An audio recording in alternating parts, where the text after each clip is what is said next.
Slide kali ini adalah tentang uji Friedman, ya. Uji Friedman tidak saya bahas untuk teorinya, tapi langsung kepada SPSS. Kenapa? Karena dari segi rumusnya itu mirip dengan Kruskal-Wallis, tapi uji Friedman ini termasuk ke dalam K-dependent samples. K, ingat ya, K ini adalah lebih dari 2, artinya 3 atau lebih dependent samples. Jadi masih mirip dengan uji Wilcoxon. Sebagai tambahan saja ya. Next. Nah, ditemukan oleh Milton Friedman tahun 1937. Memang kalau statistika itu ujinya sudah lama ditemukannya, tapi masih efektif dan juga dipercaya sampai sekarang ya. Uji beda antara dua kelompok sampel atau lebih ya, lebih dari 2 maksud saya, yang saling berpasangan. Kok bisa saling berpasangan? Iya, jadi bisa saja berpasangan. Misalkan kalau untuk Wilcoxon itu kan sebelum dan sesudah, sedangkan untuk Friedman sebelum datanya ada, sesudah datanya ada, lalu diulang lagi sesudahnya 2 kali. Jadi sekarang ada 3 kelompok. Nanti kita lihat contohnya ya. Lalu sekalian digunakan minimal adalah ordinal, tidak boleh nominal karena tidak bisa dibandingkan. Nah, alternatif dari uji repeated ANOVA. Jadi ANOVA yang berulang. ANOVA singkatannya adalah analysis of variance. Nah, jika datanya berupa data biner 0101, 0 misalkan adalah tidak, 1 adalah iya, dan seterusnya, alternatifnya adalah Cochrane Q-test. Ini adalah rumus manual dari uji Friedman ya. H0 M1 sama dengan M2 sama dengan M3 dan seterusnya. Karena 3 atau lebih ya. M lagi-lagi singkatan dari median. Kemudian untuk H1 minimal ada 1 saja yang tidak sama, berarti terima H1, tolak H0 ya. Urutkan pengamatan dalam setiap kelompok secara terpisah. Jika ada nilai yang sama, nah diberi peringkat tengah, mid rank, sama seperti Mann-Whitney dan juga Kruskal-Wallis, juga Wilcoxon, sama semua ya. Di sini kita lihat statistik Friedman-nya, rumusnya mirip seperti rumus pada apa? Kruskal-Wallis ya. Tapi tentu saja ada sedikit perbedaan. Di sini nih di bawah R tidak ada N kecil ya. Dan juga lihat di sini ternyata simbolnya adalah chi-square. Ini adalah chi-square ya. Keterangannya adalah B jumlah blok responden, ulangan data, K jumlah perlakuan, RJ jumlah peringkat pada kolom ke J. Oke. Nah, di sini saya punya contoh lagi-lagi aplikasi diet. H0-nya tidak ada perbedaan signifikan.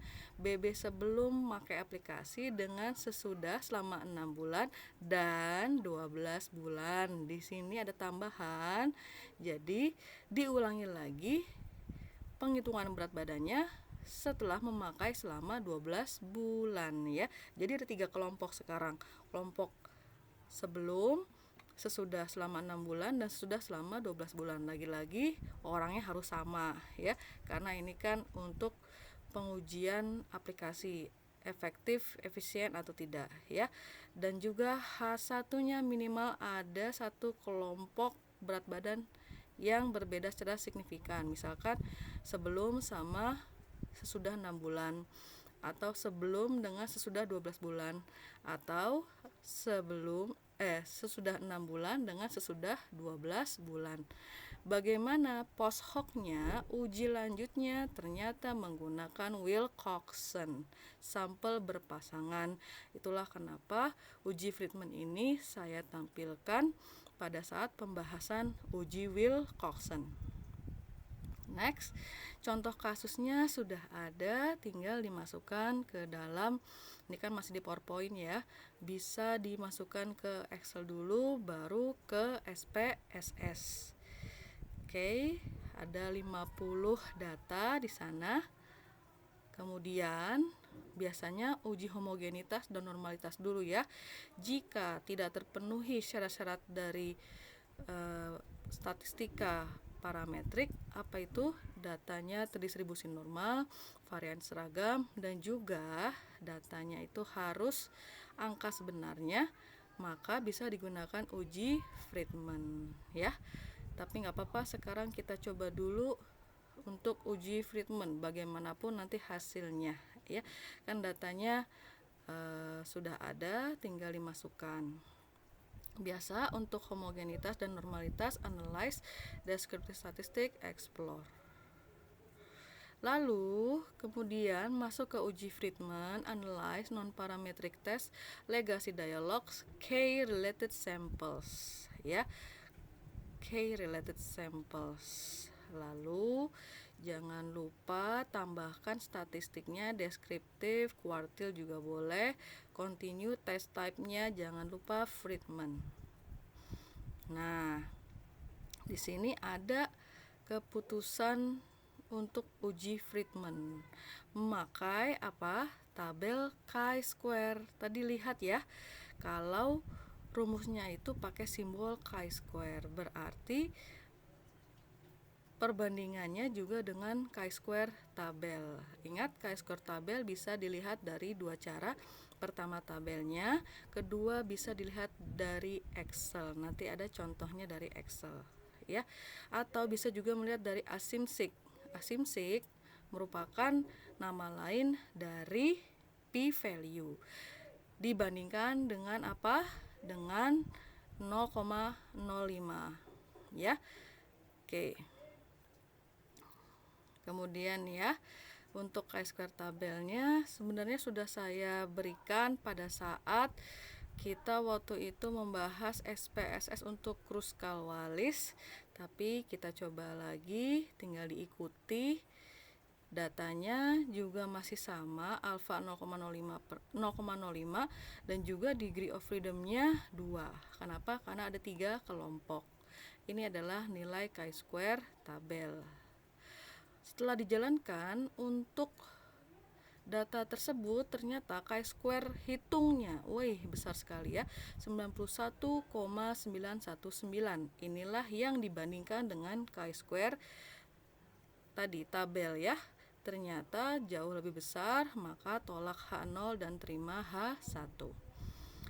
Lalu kalau ingin uji post hoc, tidak perlu pakai legacy dialog, pakainya yang ada field-nya ya. Jadi analyze, non-parametric test, related samples, lalu field. Nah, diikuti. Lalu jangan lupa customize testnya, pilih Friedman's two-way ANOVA by ranks, run, lalu muncul tabel seperti ini. Di sini sudah ketahuan decision-nya tolak H0.